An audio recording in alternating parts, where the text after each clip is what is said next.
બેટા હા આજે બહુ કંટાળો આવે મજા નથી આવતી. એટલે એવું છે હા તો હું હમણાં કંટાળો દૂર કરી દઉં. એ મમ્મી પપ્પાએ તને ગાંડી કીધું.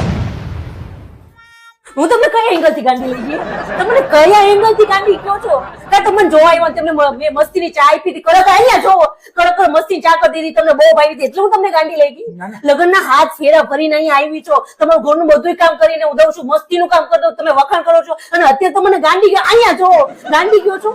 આટલા વર્ષ થઈ ગયા લગ્નને અને હું તમને હવે ગાંડી લાગુ છું. હું તમને કોઈ દી કઈ જીદ નથી કરતી, નથી કોઈ દી કઈ બાયને જવાનું કહેતી, તમારા દોસ્તાર આખો દી રખડું તોય અહીંયા જોવો તોય કઈ નથી બોલતી. તમે મને કોઈ જાતનો મોકો નથી દેતા. આવો ત્યાં ગરમ ગરમ ખાવાનું કરી દઉં તમને. રાતના કહો છો ફોન કરી રોટલો કરતા તો ઈ કરી દઉં, ભાખરી કરી હોય તો એ ઘણી વાર ખાતા નથી તો હું તમને ગરમ ગરમ બીજું ઉતારી દઉં. આ હું જો અડધી રાતે ઉઠો તો તમને ગોળ પાપડી કરી દઉં મસ્તીની સાડી ભરી, હું ખુશી જાઉં છું. એટલે હું તમને ગાંડી લાગી. તમને હું કયો કયા એંગલ થી ગાંડી લાગુ છું? મેં તમારી આગળ કઈ જીદ કરી કે મને હાલો ખાવા લઈ જાઓ ભાઈને? મેં તો અહીંયા જો મેં તમને કોઈ દી એમ કીધું કે હાલો મને રેસ્ટોરન્ટ લઈ જાઓ? આટલા વર્ષ લગ્ન ના થઈ ગયા મેં તમને કોઈ દી કઈ કપડાનું નથી કીધું કે હાલો મને એક જોડી કપડા તો લઈ દો.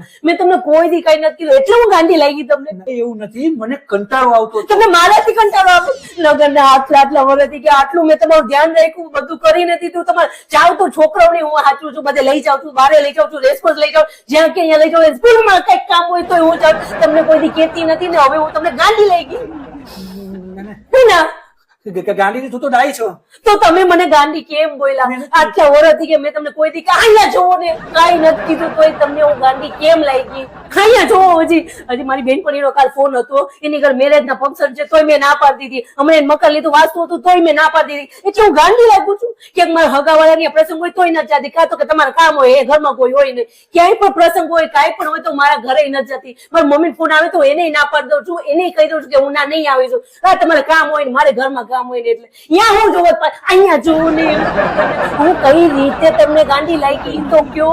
ક્યાંય જાતી નથી. એટલે મારી બેન નો ફોન હતો બે દી પેલા કે હાલ એ ડ્રેસ હારા આવ્યા છે તોય હું ન ગઈ, કાં તો કે તમને ન ગમે. પછી હમણાં મારી બે દી પેલા મારી બેન નો ફોન આવ્યો કે અમદાવાદ અહીંયા બહુ મજા આવશે તને બહુ એન્જોય કરાવી, તોય મેં ના પાડી દીધી. એટલે હું તમને ગાંડી લાગી. પણ ભલે તારી બેનું તો ગામે ગામ છે બધી. તો ભલે ને હોય તો બધાય ના જ પાડી દઉં છું. હું ગઈ કોઈ દી ક્યાંય તો અહીંયા જોઈને બોલો ને. હું એક તો તમને કઈ રીતે ગાંડી લાગુ તો કયો? તું નથી ગાંડી, તું નથી. તો તમે બોલ્યા શું કમે ને? મેં તો એને એમ કીધું કે મને કંટાળો આવે છે. તમને મારાથી કઈ રીતે કંટાળો આવે છે? હું આટલું કરી કરીને દઉં અહીંયા જોવો ને, આટલું કરીને દઉં છું તમે અહીંયા નહીં અહીંયા જોવો એમ કહું.